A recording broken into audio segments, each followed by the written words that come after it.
Welcome to episode 2 of Bromo and Blitz. I'm here with Ricky Blitz, the man of the hour. I know it's been a few weeks since we've done this, right? That's because I had a little bit of a time off, right, of like a week. You got an avian flu.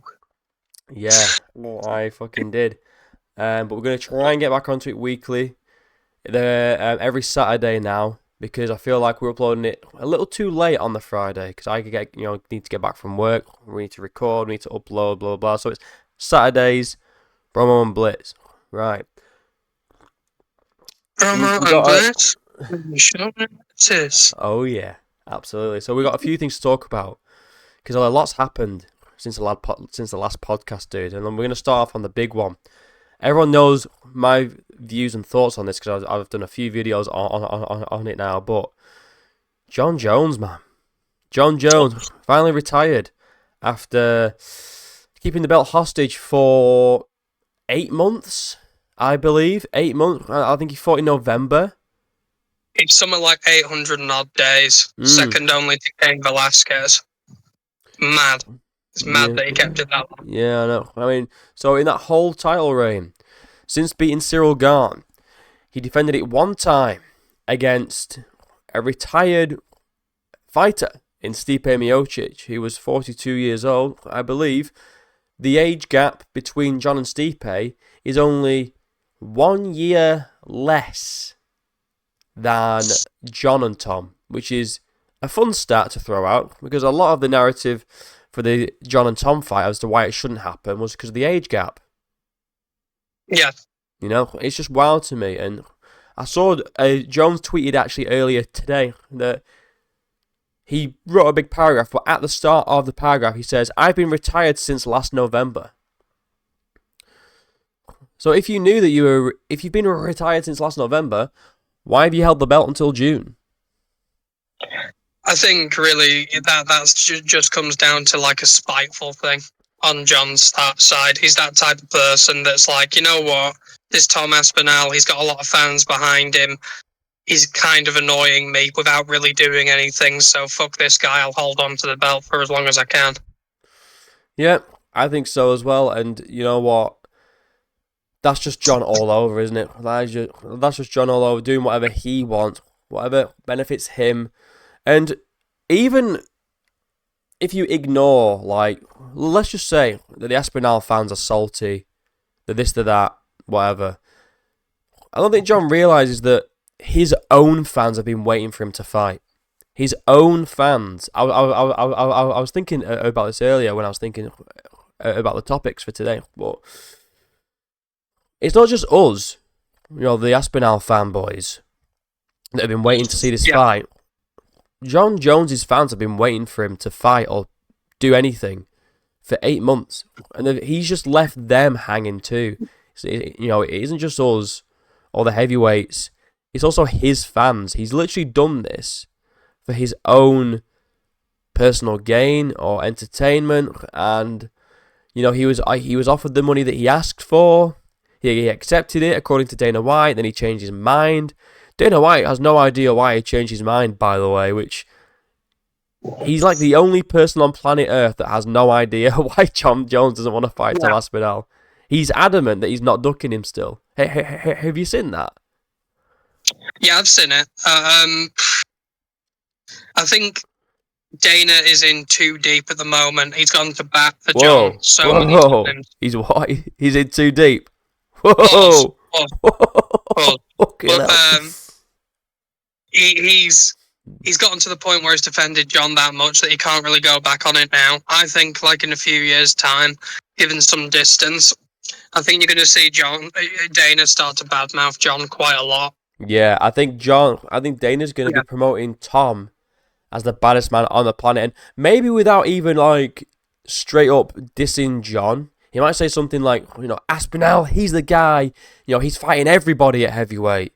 He never turns down fights without explicitly dissing Jon, because that'll make him look silly. Yeah. Maybe he'll be like, Tom Aspinall, he's taking on everyone at heavyweight. He's not talked to anyone. He's saying yes to everything. Well, this guy's a real bad man. He's a champion. without actually saying Jon Jones is a prick. You know what I mean? Like Jon Jones is. I don't even know why Dana White is so adamant, like, on praising Jon Jones, because he's caused the company nothing but problems and issues, not just with publicity, but with actual events being cancelled, moved, everything. He's just such a bad look for the sport, and he's back in legal trouble again. Surprise, surprise. Who'd have thought that? Dana didn't really react to that. No, I've seen the clip. Yeah. He was just kind of like, yeah, I saw that. I don't know. And he's like, how don't you have a thought on this, Dana? He's like, he was your heavyweight champion for 800 days, and you're just gonna brush it off like, whatever. Yeah, it's just stupid. I'm calling it now. You're gonna see a lot more incidents like that. What, from Jon? Yeah, 100%. I mean, he's been retired for at time of recording, for 6 days now, and he's already back in trouble with the law. Yes, it happened in February, but it was filed on Tuesday, I believe, or something like that. Filed the Tuesday before, I believe, he retired. He's already been gone on a Twitter cry. He's currently replying to like everyone on Twitter, trying to convince himself that he's not a duck. This man is so insecure. He feels like he has to reply to every single tweet that badmouths him to try and justify his actions. If he was secure in his career, in himself, he would ignore everything, and he wouldn't even give it the time of day. Well, I think it's not just that he's insecure. He's also a drug addict. Yeah, true. Yeah. And now the thing is, I say that we're going to see a lot more incidents like this because he's got a lot more time on his hands. Mm-hmm. True. When people are alone, they start, they don't start like they don't bother to regulate their behavior. And I think what's been keeping Jon in check, really, for the most part, I know he's had like flare-ups and stuff like that, is the fact that he's a fighter. Mm. He's been training and he's been having the UFC goal in mind. I mean, I just think we're going to see the worst of him now that he's retired. And I want to say this. You're going to see a lot more incidents with the police. And I just want to say this: as much as I hate Jon Jones, I don't wish anything bad to happen to him. I would like for him to be able to, sort himself out, get himself on the straight and narrow, and actually not be a drug addicted, woman abusing criminal, right? But yeah, the reason why we're just laughing at this point is because how many chances has this guy had? How many chances has this guy had to rectify his behavior, and he just hasn't done it? So it's like, why would we even waste our breath? Being like, oh, Jon, come on, you can do it, Jon. You can better yourself. It's like, he can't. He's 38. He's still behaving like he's a college frat boy.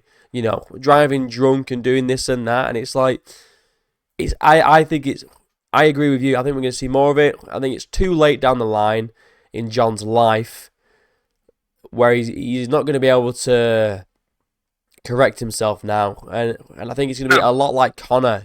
As soon as he dipped, he just went down, a spiral, and it's like I saw a post the other day, and it's like it was a picture of Conor and Jon, and it says something like, "It's crazy how these two were loved by many, and now they're hated by almost everyone," and it's so true. Like even Ireland hate Conor McGregor, you know what I mean? Even his own country don't like him, and the only people that are so adamant on glazing Jon Jones are these self-proclaimed hardcore like OG fans. I've been watching the sport for 14 years, and Jon Jones is this and that. And it's like, okay, yeah, he may be a great fighter, but why are you supporting a man that behaves in this way? I don't get it. And I think one of the most like fitting things is about the situation is just how his retirement was announced. Oh, it was fucking Like, brilliant, wasn't it? I used a really good analogy, I think, with you, and I said it would be like the heavyweight champion of the world in boxing, Alexander Usyk, retiring at Butlins holiday park. For those don't know what Butlins is, if you're not from the UK, it's basically like it's a caravan park, like kids club, isn't it? And they put on shows sometimes for the kids. It's like where like D or F tier performers go and perform to try and get a leg up, sort of thing. And it's that's the equivalent to Jon Jones retiring at UFC Baku. UFC Baku. It's not even like a fight night in the US. No big promotional package. I think we'll see a promotional package this weekend, and it's going to be insufferable. It's going to be like Jon Jones is the GOAT. And I swear to God, if they show the DC head kick, I'm going to lose my mind. I will. I'll lose my fucking marbles. And if they show the Stipe win and try and give him any credit for that shit, I'm going to lose my mind. I will, because I think bullshit. You could argue that Jon's legacy is like, you could argue that it's really strong at light heavyweight, but I think really, if we look at his heavyweight run, it's probably one of the weakest, if not the weakest, heavyweight runs ever in UFC history. I think, genuinely, Jon's heavyweight run, right, although he won the belt, right, his heavyweight opponents and his wins are actually less impressive to me, and his performances are less impressive than Taito Ivasa when he was knocking people out. I would rather watch Taito Ivasa get rocked by Greg Hardy and knock him out. I'd rather watch Taito Ivasa knock out Derek Lewis. That to me is Ty's win over Derek is more impressive to me than Jon's win over Stipe, because Derek was actually active and he was the favourite going into that fight. For sure, yeah. That's probably like a ridiculous thing to say, but I think a lot of heavyweights, a lot of current heavyweights that aren't even champions now have better heavyweight runs than Jon Jones had, and he was the champion for over 800 days, man. Yeah. And the thing is, I remember Dana White coming out and getting just fucking irate because another promotion, I can't remember the promotion at the moment, it might be Bellator, they put on a rematch between Tito Ortiz and Chuck Liddell. It was and Bellator. Chuck Liddell. Yeah, Chuck Liddell got absolutely fucking sparked. He looked every bit of 50 years old in that fight. And he said, it's a disgrace and stuff like that. And I'm just wondering, why didn't Dana keep this same energy for the Stipe fight? Stipe wasn't active. He wasn't active at all. Stop making too much sense. You're going to send the Jon Jones fans crazy. Listen, Stipe's the GOAT. And I want to read a tweet that Jon Jones put out earlier today, and it's very, very delusional. It's quite funny. I think you'll like this one. So Jon Jones says, the best heavyweight in MMA history, but when I fight him, he's just a firefighter. Make it make sense. Talking about Stipe. Because for 4 years he has just been a firefighter. No. Jon Jones doesn't look at all Jon Jones sees is Stipe. Stipe is the heavyweight GOAT.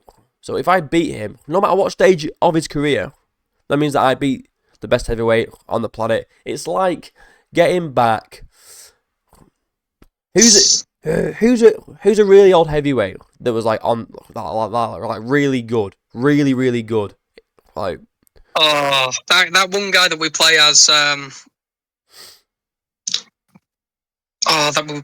UFC 5 sometimes. I'd say probably someone like Frank Mir. Frank Mir. Well, let's just get him back so that Tom can fight him. Why not? Yeah. Tell you what, let's get fucking. Don Fry. Let's get Don Fry back. Let's get DC back. Let's get Brock Lesnar back in the cage. Why not? Right? Why not? Cain Velasquez? Sure, let's get him now. Mark Hunt? Go for it. You know what I mean? Let's get all these old guys back in the cage, because if it's just name value that we're going off of, Tom could have a much better resume than Jon Jones at heavyweight. Just beat all these old guys, yeah? And just be like, well, you know, these are legacy fights. And what would the Jon Jones fans say if Tom Aspinall had a fight with Stipe now? What would they genuinely say? They would say, well, he's old and washed. I just didn't like it because I've been watching more clips back, and I'm looking at Stipe in that fight, and it just looks sad. He can barely walk. He can barely walk. He can barely move. And you know what? Even at his worst, he had success against Jon Jones. A 3-punch combination he landed on Jon's chin. Mate, Jon was running away at one point. It was crazy. It was fucking crazy. But this guy, I agree with you, back onto his retirement. In my opinion, it's the most fitting retirement I've ever seen. And I think Dana White, the reason why he did it there rather than wait, because he could have said, you know, we have some news, but, you know, we're going to wait until, you know, announce it officially, blah, blah, blah. The reason why he just did it at Baku, no emotion. He looked pissed. He did. It's because he's pissed at Jon. He really is pissed at Jon. He's wasted his time. For 8 months, he's wasted Dana's time, wasted Tom's time, wasted the heavyweight division's time, wasted the fans' time. He's wasted everyone's time, and for what? For what? Like, just to what? Try and troll the UFC? Try and like, I don't know. I don't get what Jon's game was there. I think, and I said this in my video, I think that what happened was Jon was saying, I want Alex Pereira. Right? Because he did. He did want Alex Pereira. And when Jon says, I retired last November, he's full of shit, because he was calling to fight Alex Pereira. Genuinely was calling to fight Pereira at light heavyweight for the BMF belt. That's what he said that he wanted to do. People forget that he said that, but that's what he said.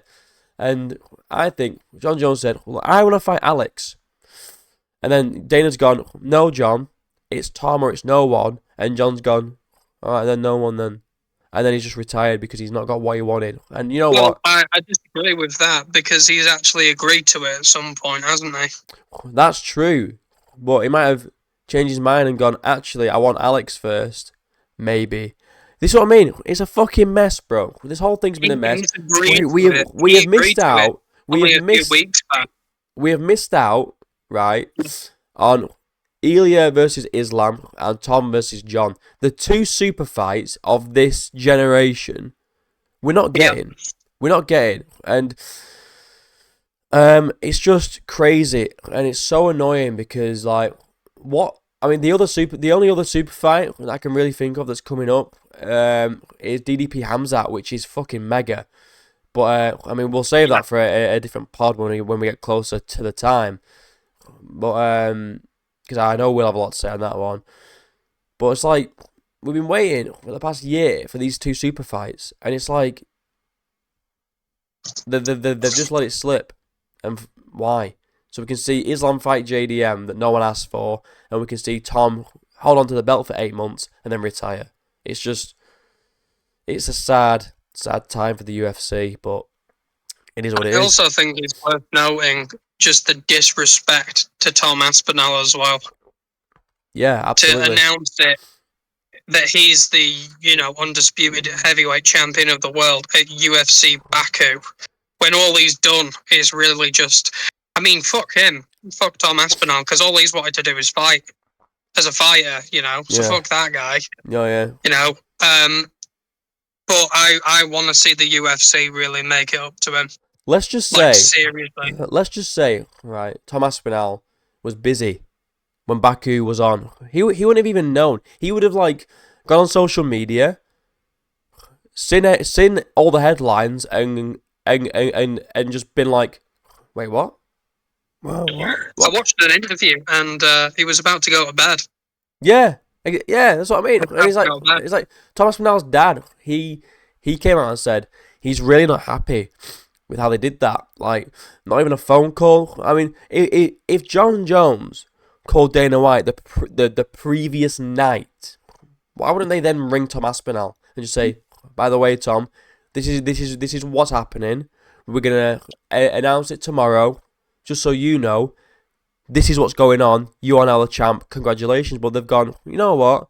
I think we'll just announce it at UFC Baku, and hopefully Tom's watching, and then he'll find out. It's such a weird way of doing it. It's so backwards. I can't wait for Ilia Topuria to be crowned, the new lightweight champion at UFC Scarborough. UFC Scarborough. In fact, let's move on to that because we got UFC 217, which is when this podcast goes up is tonight. It's tonight, dude. Tonight.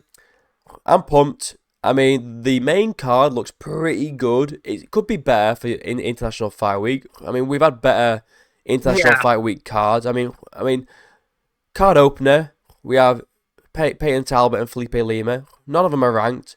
And Peyton Talbot's just been fraud checked. Why is he on the main card of a pay-per-view at International Fight Week? I don't know. Can I just bring something up? You've just reminded me something that I've seen today. Go on. Did you watch the interview with Peyton Talbot where he gets asked about Frank Ocean? I've not. No, why? Well, there was a music video going around about Peyton Talbot, and it's a music video for a Frank Ocean song, and it's really zesty. Is it? He's like, yeah, there's like sweat running off of his abs and stuff like that. He's diving into a pool naked and shit. And around about the same time, like, he gets asked, like, this is a little while ago, just before his last fight, he gets asked, is there anything going on between you and Frank Ocean? And he's like, no. And he's like, no. No. And then one of his friends just says, dude, you were fucking snogging him. You were like kissing him like the other day. Oh, bro. And he's like, no, it wasn't. And in this, I think it was today's press conference. He got brought up like, so what's the deal with that Frank Ocean music video? And he goes, that wasn't a music video.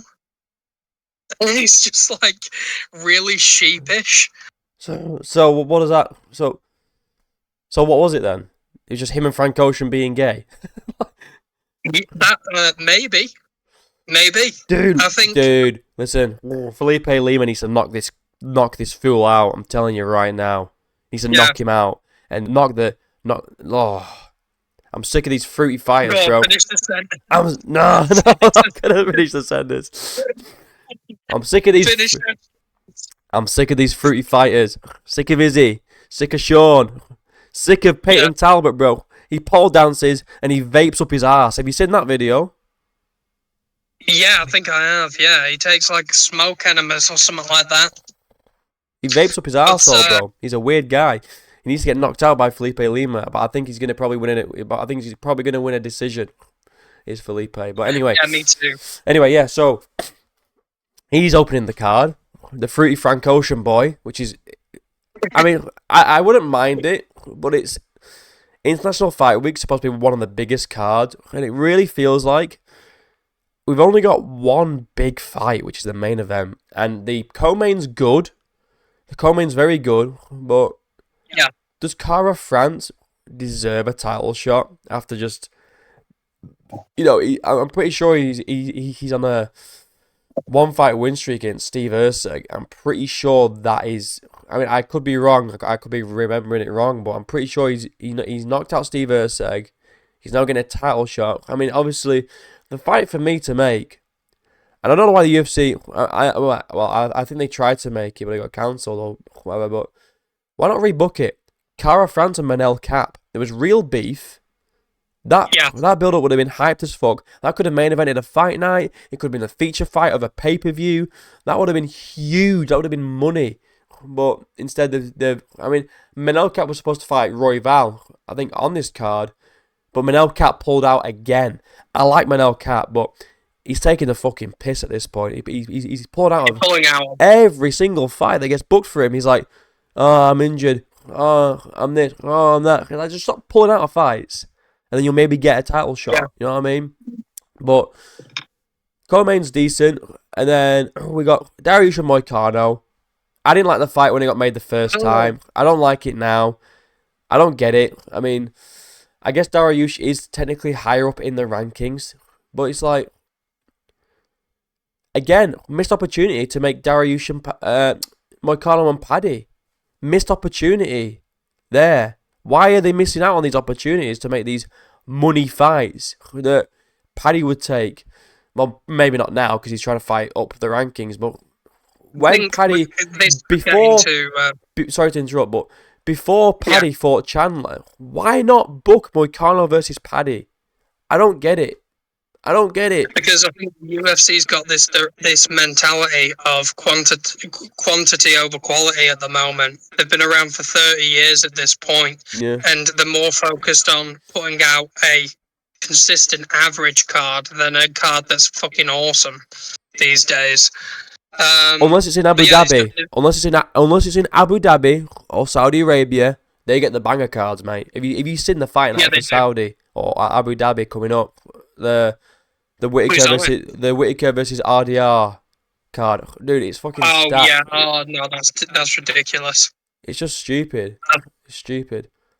Anyway, but yeah, I do agree with you. It's quantity over quality at this point. It's just let's bang this shit out. Let's bang. Rather than actually book the fights that make sense. Like Roy Val and Joshua Van is a fucking scrap. Right, it is an absolute scrap. My take on it is that obviously Pantoja's beat everyone. He's literally beating everyone. He's not fought Joshua Van yet. My take on this fight is, why is the number one contender Roy Val fighting so far down in the rankings for Joshua Van? The UFC are hoping that Joshua Van wins this fight to get a fresh face at the top. Because they can't just keep doing rematch. Because if Roy Val wins this fight, are they going to do another Pantoja fight? He's lost all of them. Yeah, that's true. Are we going to do another one? And who's hyped for that, bro? I mean, this at least this matchup between Cara France and Pantoja is kind of fresh, but they've already fought and they already had a fight in Tough, which Cara France lost. That's the problem with Roy Val. You know, he's too good. He is. He is just. He's too good. He is just too. No, Pantoja. You mean Pantoja? Sorry. Yeah. He's like the Demetrius Johnson of his time. You know.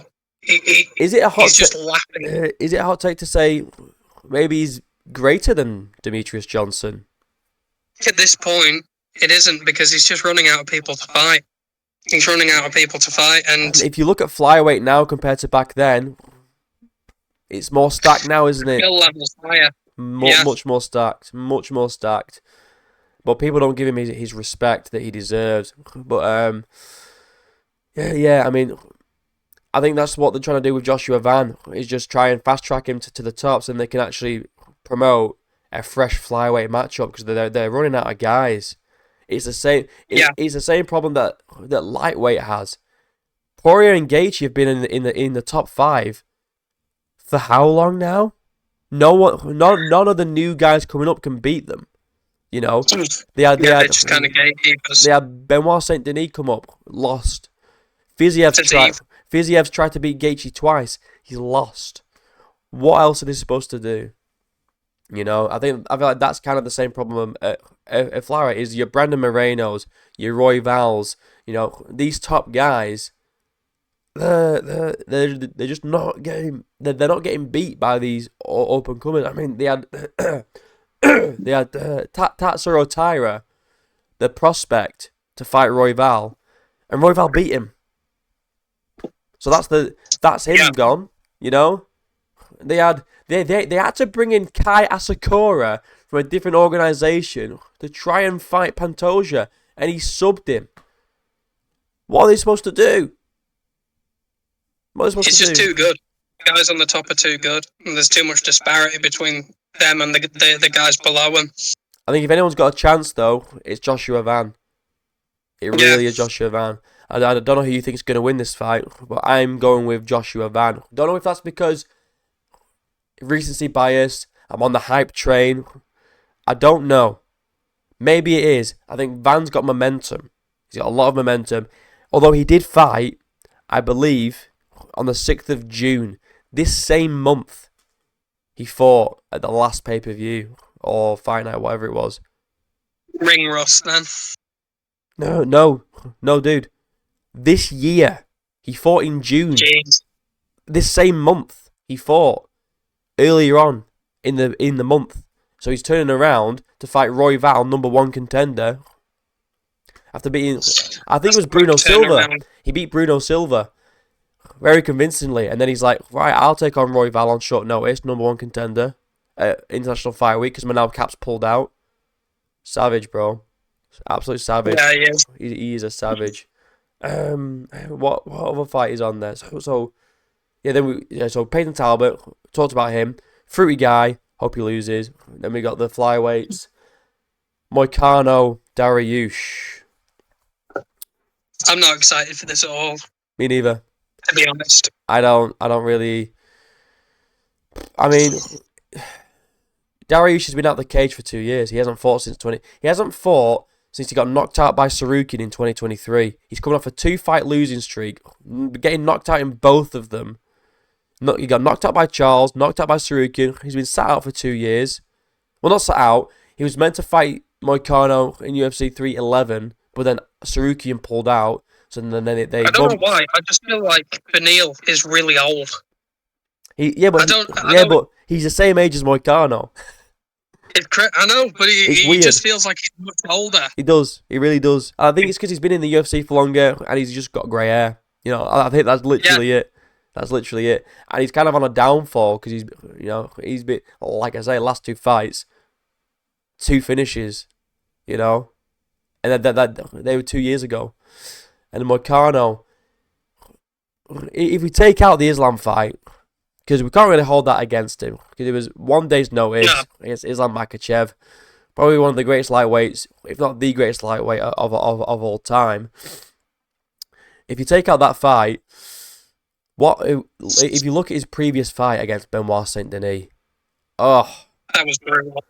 That was disgusting. That's what I mean, bro. Like.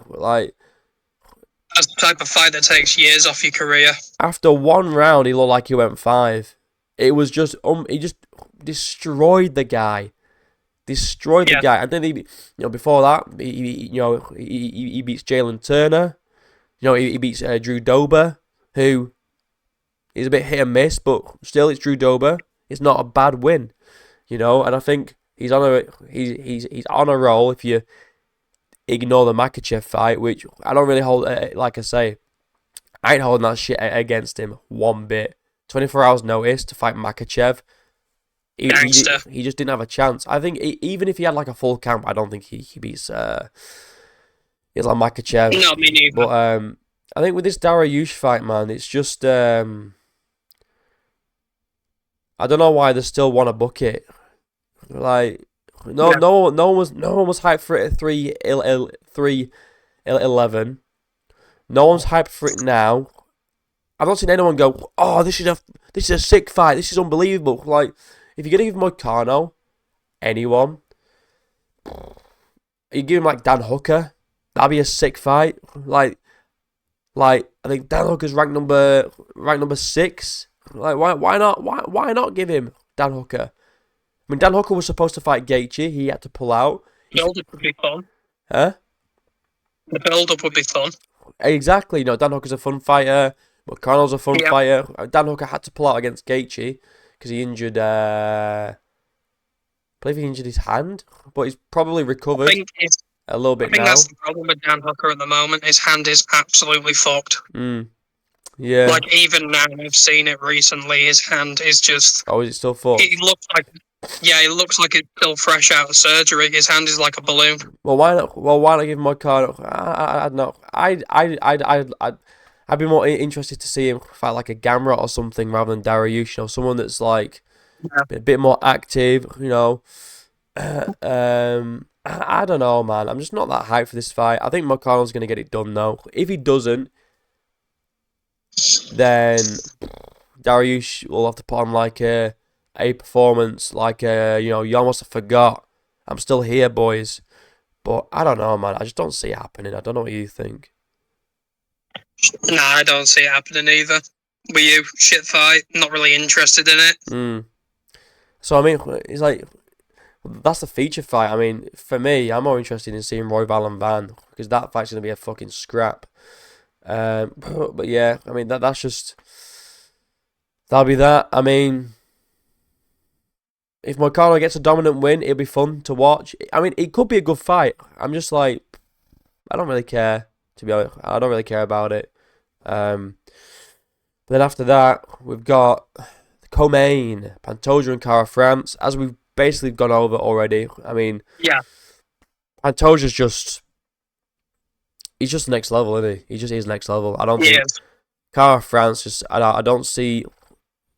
I mean, the only path for victory I see for Cara France is to knock out Pantoja. But I don't see Pantoja even giving him the chance to do that. I don't even know what. He's too well rounded. He's too well rounded. The fact that he's like, I don't know what he is on the pound for pound rankings, but he's not even top 5 pound for pound. That's amazing. So he should be at least number 3, number 4 in my opinion. Yeah. Under Ilya and Islam, you know, he should be up there.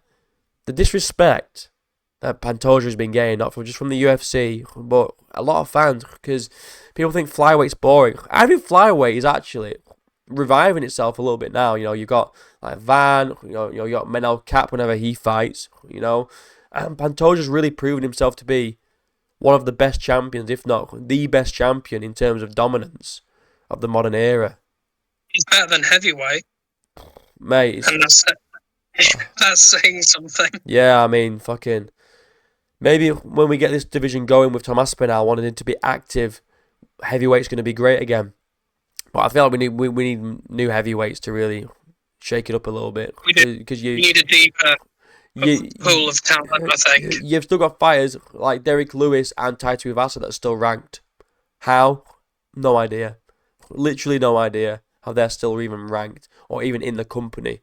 But anyway, that's a separate rant for another time. But I think Pantoja's going to get it done. I'm probably going to guess. I'll probably say like it's either going to be a decision or like an early sub. I think if it goes past like 3 rounds or like 2.5 rounds, I think it's going to be a decision win for Pantoja. Just on the feet, on the ground, he's just better than Cara France, and just has the edge everywhere. And unrelated to the fight, but Cara France makes me fucking cringe when he does that stupid face with his tongue out. I hate it, and I know it's like a tradition, like a fucking New Zealand or the hacker. I'm gonna say this right: the hacker's fucking shit. It just is shit. It's not scary. It looks stupid. If I was fighting someone and they started going, I'd be like, what are you doing, bro? I wouldn't be. Yeah. I wouldn't be in the corner like, ooh. I mean, it's so goofy. I don't get it. I know it's like an ancient thing. Maybe back then it was alright, but now it's just like. Yeah, but back then they'd be covered in like war paint and fucking blood and guts and shit like that. So it would have been scary. I just think it's goofy, bro. And I'm probably dissing the New Zealand tradition, but it's goofy. Stop doing it. You're not scary. And half of the people that do it in New Zealand aren't even fighters anymore. They just do it because, well, it's mate, it's my culture, and it's like, yeah, it might be, but you look like a goof, bro. Just stop doing it. Stop doing it. Are we going Pantoja with that one then? I reckon Pantoja will pip it. I reckon that Kara France will get a knockdown at some point. Oh, you think he's going to knock him down? Yeah, I do. Ooh. I think he's that aggressive and he blitzes that much. I think Pantoja could get clipped and knocked down. Yeah, at least once. I think Pantoja to win it. Damn, man. And then we come to the main event of the evening. Ilya versus Dubronx. I mean, everyone knows what I think about this. I've done a video. I did a debate on it. What do you think? What do I think? I think, well, it's a tough one because I remember when Charles was champion and when he was on top, and he had the most disgusting grappling exchange with Dustin Poirier. And he was there smothering him in his fucking face. He was like pushing his face down, and like whenever Dustin tried to get out of guard, he was like, like just suffocating him and pummeling him. So I remember that kind of dominance, but it's tough because there's real holes in Oliveira's game. There's real noticeable holes, and really, when you look back at it, a lot of his success came from people not wanting to go to the ground with him. Yeah. I agree. And I don't think Tapore's going to respect him on the ground, even if it does go to the ground. I mean, if you look at the opponents that knocked him down or were able to get him down and that went down to the ground with him, Islam, Arman, they beat him. They beat him. Yeah. Yeah. Based on Ilia Topuria, based on the things that he does, his boxing IQ, and just his IQ for distance control and stuff like that, I think Ilia's going to knock him out in round 2. Yeah. That's my pick. That's my pick. I think the first half of round 2. I'd be surprised if he goes over 1.5 rounds. To be honest, maybe just past 1.5 rounds. Because I was saying this to the guy on the debate, which we'll get into a bit later on as well. Ilya likes to take the first round slow-ish, downloading the data, as we like to say, just taking things in, looking for cues and little like habits here and there, and then he goes in to the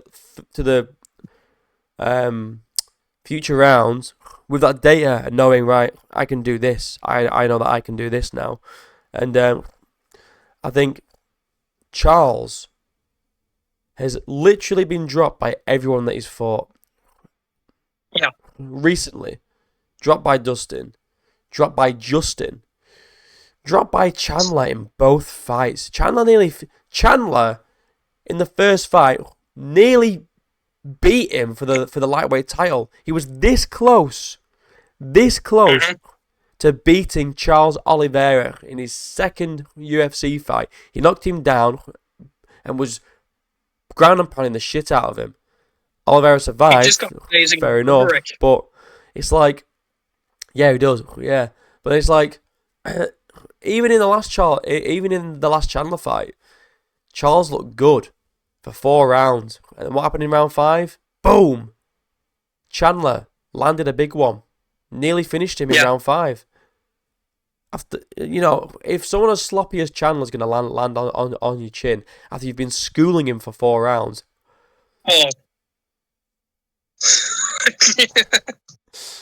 Ilya's gonna load it up and bust all over his face. You know what I mean? Because he's so precise. His boxing is like crisp and perfect. The only thing I can see Charles doing is really peppering his leg with calf kicks, because Joe in the debate brought this up, which was a good point. Ilya's like, he's quite heavy on that lead leg, so I can see Charles trying to do some low kicks on him, and that might work. I just don't think. I don't think so though. No, I don't think so. I think Elia's a better striker than Charles, and I don't think he's better on the ground, but he's not incapable. He's got a black belt in jiu-jitsu. He has more submission wins than he has knockouts for a start. He's got 8 submission wins and 6 knockouts. So people call him a knockout artist. He's not really, although he's knocking people out now. He wasn't at the start. He was subbing people. So he has got grappling. So I agree with you in the sense that Elia's not going to be scared to go down to the ground. If he knocks Charles down, he's going to meet him there. Yeah. And try and do some damage on the ground. He might even submit him. Imagine that. That'd be crazy. That'd be fucking nuts. I don't think anyone's expecting that. That'd be insane. I don't think anyone's predicted that I've seen. But that would be cool. But yeah, I think we're in agreement with UFC 317. I think we're going Ilia, Pantoja, Moicano, Joshua Van, and if I didn't get your prediction, I don't think, for Talbot and Lima. Who do you think's going to win that one? I think we overestimated Talbot. I think we latched onto him because he's a character. Yeah. And I think Lima's going to win. I think the loss that Talbot has just had, I think he hasn't shaken it yet. And I see Lima winning. Me too. So we're in agreement with basically the whole main card, which is pretty cool. Not the first time, but usually we have one or two where we're like, nah, dude, we disagree on that. Yeah, that's pretty good. So Ilia, Pantoja, Moicano, Van, Lima, they are the picks for UFC 317. I'm not going live for it. I don't enjoy doing fight companions, to be honest. I hate yapping for fucking 4 hours. But I'll do a recap on it when it finishes.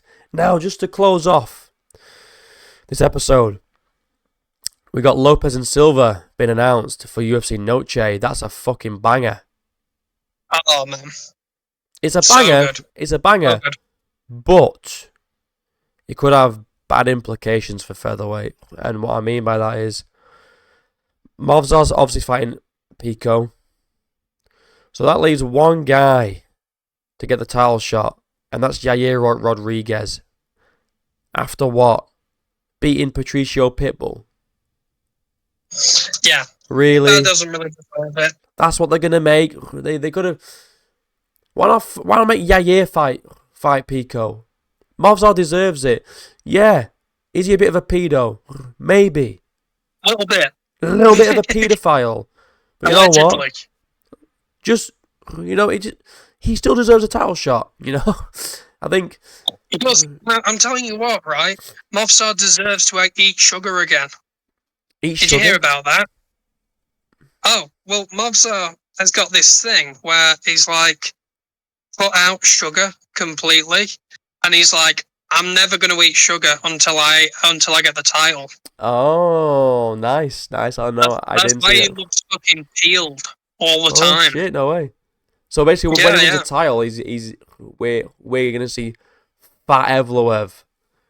Fat Evloev. Hell yeah! New mythical fire. Fat Evloev. He's gonna bulk up and move up to fucking lightweight or welterweight maybe. Yeah. But I mean, if you look at the rankings, I mean, we got fucking obviously we got Lopez, who's just lost to Volk. We've got in fact, I think Elia Max is still in the rankings, which is fucking odd to me. But if you look, we have Yair and Movzar, both ranked number 4. Who deserves a title shot more? Yair or Movzar? I mean, who else does Movzar need to? Clearly, it's Aaron Pico. I don't know why the UFC they're so anti some fighters, but then other fighters, they just give him everything. I mean, Chandler beat Dan Hooker and got a title shot. What is that about? How many more people does Movzar need to beat? like Marab as well, and fucking Bilal. How many people do they need to beat? How much of a win streak do they need to go on before they actually get what they deserve, which is a title shot? Yeah, it's mad. It's mad that a company as big as the UFC kind of plays favourites. It's weird. Yeah. It's same with the whole Jon Jones thing. Like, you look at Dana White's attitude towards, I believe it was GSP. Was it GSP? When he said that he wanted to take some time off, and he's like, you owe it to the fans, to the belt, and to the company to give the next guy, the shot. You can't just dip in and out whenever you please. He didn't even say he wouldn't. He just says he needs a break. Yeah, but then when it comes to Jon Jones, Jon, you could go over to Thailand, mate. Go film the Russian tough. Fuck it. Yeah. What's that, Jon? You want to wait 8 months until you retire? Yeah, sound. I don't get why Mavzar isn't getting this shot, bro. Maybe it's just because he doesn't want any more like Russian Muslim types as champions because he thinks that they're boring. I don't know, but he deserves it. Yair doesn't deserve this shit, and they should have done Yair and Lopes because that is a grudge match, a fucking banger fight, and I'd rather seen Volk versus Silva. I'd rather have seen that, even though Silva doesn't deserve it either. They could have done Yair versus Lopes, right? Evloev versus Volk, and Silva versus fucking, I don't even know who's higher. I mean, there's quite a lot of people higher up in the ranking, like a fucking Lerone. No, Lerone Murphy. Yeah, Henry Cejudo. Yeah. Do like a Lerone Murphy or like Arnold Allen or someone that's higher up than Gene Silva, but not quite Lopes. I don't get why they're doing things so backwards. I don't understand it. I don't understand the matchmaking. I get the idea on paper; it's a great fight, but when you really dive into it, you had Lopes and Yair going back and forth, shouting at each other in Mexican or Spanish, whatever it is. It's a storyline. The UFC saw that and went, "Nah, we're not doing that fight." it's so stupid. They're like, nah, you know what the fans want? Volk versus Yair too, because the first fight wasn't one-sided enough. You know what I mean? It's just daft, and it's like, I don't know. I don't know what they're doing. So sometimes it is a good fight, but at the same time, it's like that kind of confirms that we're getting Volk versus Yair. Someone in my chat was like, because obviously Zabit's been teased that he's returning. Someone was like, what if it's Zabit versus Volk for the belt? I don't think so. I mean, it'd be cool, but nah. I want to see Zabit back, but you got to bring him back in the right way, and you can't just fucking feed him to the sharks because he has been out for a long time. But we need to see Zabit back, win or lose. Definitely, yeah, definitely, and then we can really see how good he is or was or could be. Did you see Aljamain Sterling glazing him? I didn't. Sterling used to say, like, oh yeah, well, I trained with Zabit, and he's sparring guys, and he's doing like 360 tornado kicks. He's like running off the cage and doing like a fucking like kicks and stuff like that. He said he was like a ninja, like an actual ninja. And it's just so weird because you get somebody that is like such a weird cerebral striker in Zabit, and he's from Dagestan, where they're against flashy striking like that. Yeah, it's weird, isn't it? It's weird. He's such a weird guy. It'd be cool to see him back. I don't think he's getting an instant title shot though. Sorry, Persian, if you're even watching it at this point. But that's what Persian said. What if it's Zabit getting a title shot and not Yair? And honestly, I although he doesn't deserve it, I would prefer to see that. That would get the fans more hyped than seeing another Yair fight. But I don't think that happens. But yeah, and oh no, sorry to end on. You wanted to talk about the live stream from last night? No, from I did. I just thought it was a really well put together, live stream. You've had streams before where it's been like really combative, like Lost Soul. He's just a clown, bro. I mean, old, yeah, he's like gone off the face of the earth or something. Are they? Yeah, he hasn't uploaded in a while. Well, yeah, I just thought it was a really decent live stream. Oh, good. To be honest. Nice one, man. Thank you. I appreciate that. I mean, it helps when the guy is also respectful and decent, and it's the first time I've spoke to him on like on a chat like this. I mean, I've been DMing him and stuff, and he's also got a pretty cool game. You know that Silk Pajamas game. I don't know if you stayed around until the end for it, but yeah, that like free betting points based game. It's pretty fun. Nice.